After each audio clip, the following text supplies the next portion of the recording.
Sing tonight, golden bird, sing tonight. Sing the song that you guard deep inside. Hopefully there's going to be more of us out there like doing theater, because Filipinos are very, very talented. Like they can sing, they can dance, they can act. We're a perfect fit for musical theater. Congratulations, Isabella Dawis and Sorry. Van Ferro. Congratulations to you as well, Thank both you. of you, and each of you winning awards recently. Van, 2 regional Broadway World Chicago Awards for acting, becoming the first actor of Asian descent to win this. Wow, actually, I'm still kind of like in disbelief, honestly, because like 2 years ago when I started acting, professionally, when I see like people nominated for the Broadway World Chicago Awards, I'm just kind of like in awe. Like, I was like, oh, I wish I could like do that at some time. And then, now it's kind of like it's happening. Like, wait, is this really happening? So there's this belief, but like I was kind of like also happy because hopefully this is going to open some doors, not only for me but also for like other Filipino actors. Right. And Isabella, your story? I recently was given the 2021 Fred Ebb Award for Musical Theater Songwriting with my collaborator, composer Titaya Sinutok. I was also given the 2022 Cleveland Prize for Musical Theater Librettists from New Dramatists. So these are big pie in the sky awards that, as I've described, you kind of apply for them, you submit your work, and then you just promptly forget about them because you're not expecting that you're ever going to actually get them. So getting both of those calls within weeks of each other was just surreal. That's amazing, you guys. I mean, I think that every time you get a recognition like that, you know that you're on the right path. Work in theater or the theater life is not always easy.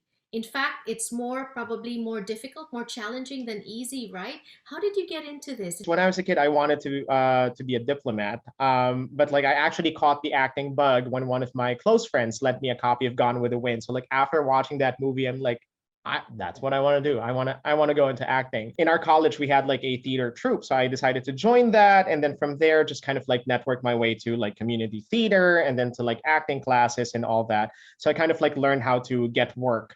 So it's hard, but like once you know how to get work, it's kind of like easy in that respect, and then the roles just kind of like start coming in. I actually started out as an actor and a singer. I started performing when I was 9 years old, growing up in Minneapolis. I was very blessed to grow up here because the theater scene is so wide-ranging, so diverse, and so vibrant and so excellent. So I was exposed to amazing theater from a very young age, and started first performing in musicals and then also plays. I was also lucky in that I was able to observe new plays and musicals being created, and that really opened my eyes to what the creative process is like, and I just fell in love with that, and I've been pursuing that energy and that joy ever since, and that's led me to really step into the role of being a lyricist and a librettist. You must feel empowered, Isabella, as well, that you're able to write roles for Asians, for Filipino actors. Definitely, as a Filipino-American writer, one of my goals is to globalize American storytelling. Of course, we're a nation of immigrants, but we don't always fully recognize that as we should. I want to create characters, especially protagonists. Usually mine are Asian American women whose identity informs the way that they experience the world.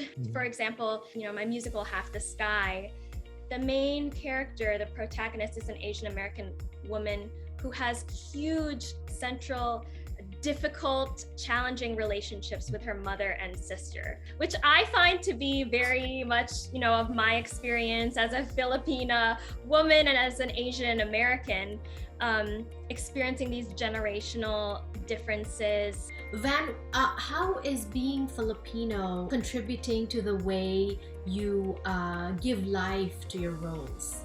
It is pretty competitive. So everyone is good, but you need to have like that little bit of an edge. And so I think like for me as a Filipino, I'm kind of like sharing a different perspective when it comes to, you know, creating a character or like experiences, just because like I'm not taking it from like a a Caucasian perspective kind of like thing. I'm also taking it from like an Asian perspective.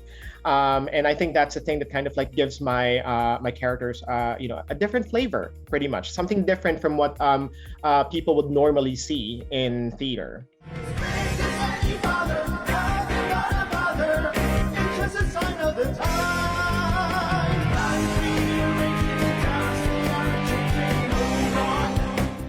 They say that theater is also addictive, right? I did Yes. a little bit of theater or stage acting when I was in the Philippines as well, musical theater, and I loved it as well. And it's no surprise because there's a lot of Filipinos that have excelled and are still excelling. Van, would you name your top five like Like Filipinos in Filipino. theater, or Filipino Okay. Filipinas in theater? Well, of course, like number one would be Lea Salonga. Like I guess that's everyone's number one. But I also love the work of Eva Noblesada. She's appearing in Hadestown right now in New York. Jose Yana is also like pretty good. I know Paolo Montalban has also been doing like a little bit of theater every now and then. Well, I guess Darren Chris. Darren Chris also does theater as well. So those are like my top five. I'm very aware of the Filipino creatives who are not performers too. Clint Ramos is an amazing set designer whose work has been, featured on Broadway to great acclaim. Mia Katigbak, who founded the National Asian American Theater Company in New York, which is still going very strong. There are all kinds of people, directors, designers, people behind the scenes too, who are contributing their vision and creativity to the American theater. I love that Van did all the like on stage talents and you did the off stage or behind the scenes. I think it's safe to say that you're drawing from your immigrant experience. You were born and raised in the Philippines and you moved here when you were in high school or after high school? That was after high school. So I moved here like a week after I graduated from high school. Wow. So you still speak Tagalog? I do speak Tagalog, so yeah, that's why I also have a talk show as well on YouTube and Instagram. That's with my high school friends, and that's in Filipino. Right. And Isabella, I know that you were born and raised in Minneapolis, right? But every one of us has an immigrant story. If it's your parents' immigrant story, it's still your story. What do you know about that story? My mother immigrated here from Manila, and my dad's parents immigrated as well. I grew up in a Filipino household in the sense that food was very important. Music was very important. Moving around and dancing and sharing, stories and play and having fun together was really important.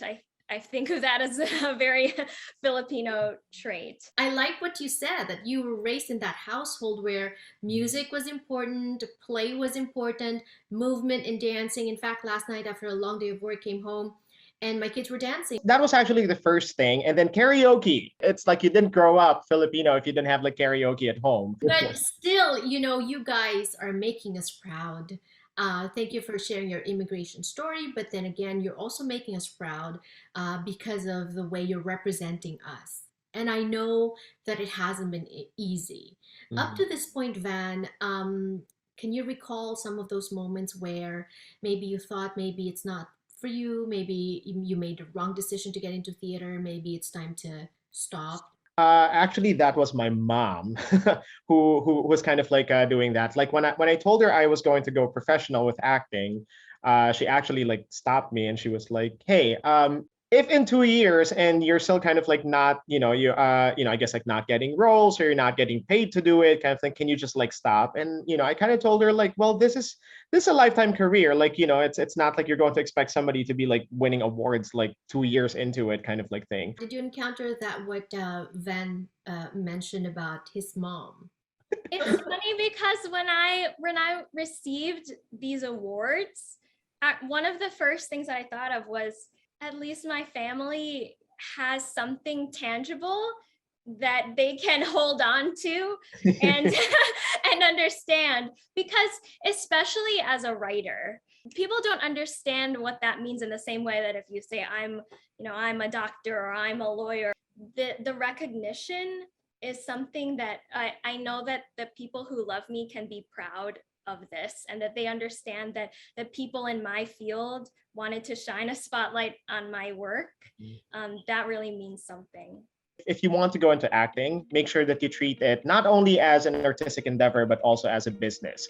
Because a lot of times when people say, I want to be an actor, they think that like, producers are just going to start calling you once you start posting pictures on Instagram. And like, it doesn't work that way. Find the people who are doing the work that you admire. Your work isn't just about yourself. It's also about who you're working with. And that magic is going to be created with these wonderful other people. What's on the horizon for each of you? Go ahead and tell us how we can support you. The Kleban Prize award ceremony is streaming on Broadway on demand from February 21st through 28th.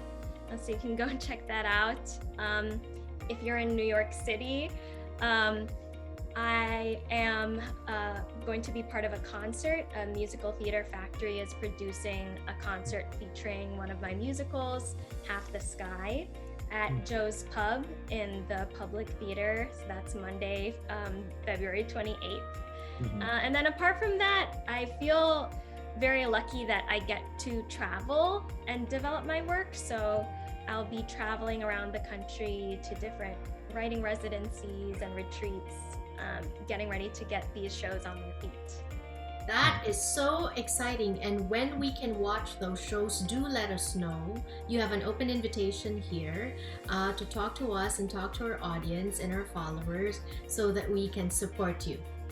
Thank you so much. And Van? So apart from the talk show, I usually host on my Facebook page. So that's Y School.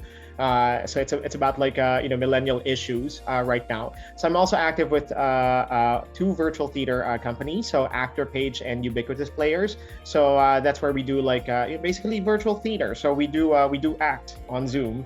So we do that like on a weekly basis. And they're also re-releasing Rip Van Winkle. So that's like one of the productions I won the award for. So they're going to be re-releasing that on Facebook. I think it's like from February 18 to 20. So as long as you go to the Sigmund Brothers Facebook page, so you can buy tickets from there and you can watch it like at the comfort of your home from February 18 to February 20. So I'm also going to be doing a reading of Chinese Cinderella. So this is actually an original musical by a really great writer, Marie Yuen. So the name of the Chinese Cinderella is Ye Xian. So I'll be playing three characters. It's becoming a norm of my career now where I'm playing like multiple characters in the same production. So we are going to be doing the reading at the Chinese-American Museum of Chicago on April 30.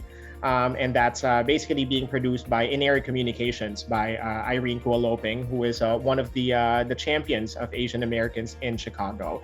And then Sigmund Brothers is also writing a new musical as well, but they just kind of like reserve my time for right now. They're like, we're going to do it in May. Are you in? So I don't have the script yet. I don't have the name of the production yet, but it's going to happen sometime in May. So so that's kind of like what's on the horizon for me. And so like Isabella, consider this your open invitation to come. Let us know when that is ready. And I'm just so proud of both of you. Thank you for coming on. Love the energy. God bless you each on your journeys. Thank you very much.